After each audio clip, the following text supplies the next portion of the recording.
And this is how come like we saw a lot of issues that were taking place within the lumber industry. That was one of the things. I mean, I know we're going to talk about lumber a little bit, but it was where I noticed it first. I was just like, man, this is a complete inventory breakdown followed by a mass stimulus package that wiped out inventory. This is not the money printer go burr that's causing these prices to go up.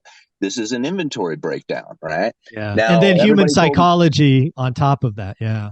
yeah, and then everybody, well, you have to think there was an inventory depletion taking place back in 2019 due to, environmental conditions and stuff like that. We don't need to go into that part right now. But there was an inventory depletion taking place, and then COVID hit, even more inventory depletion because the mills were shut down, right?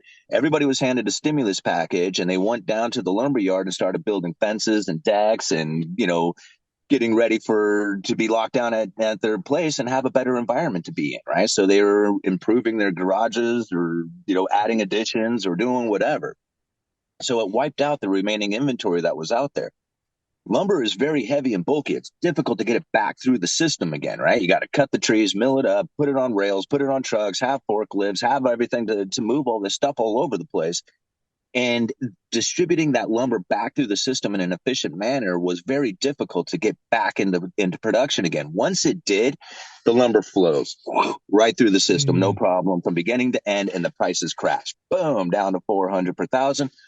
All the mills shut down again, and then Mm. inventory depletion starts to take place. And this is the bullwhip effect, right? This is Mm. how it happens. It doesn't have anything really to do with the money printing, although that has a huge impact into everything. The distribution network, the inventory levels, the manufacturing of it, all this stuff was completely distorted. And when you have a distortion, imbalance of supply and demand, and you have an inelastic demand coming from the home builders, prices could really go through the roof. And that's exactly what happened. It's not difficult for me to understand this stuff. It Mhm. is difficult to understand it if you are only looking at it from the Federal Reserve money printing monetary policy, because you will see exactly how it happened if you look Yep. at from that direction. Money printer go burr, prices went up. What else do you need to know? All right.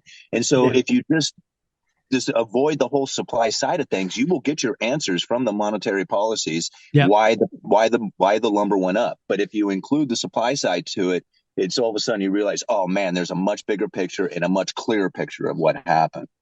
Yeah, I love it. I mean, again, I have an econ degree. Supply demand is two sides. We often talk about one or the other and miss that. So again, I freely admit I've watched the video several times. I've talked about supply and I completely missed that. So thank you for that. That was very, Yeah. very eye opening.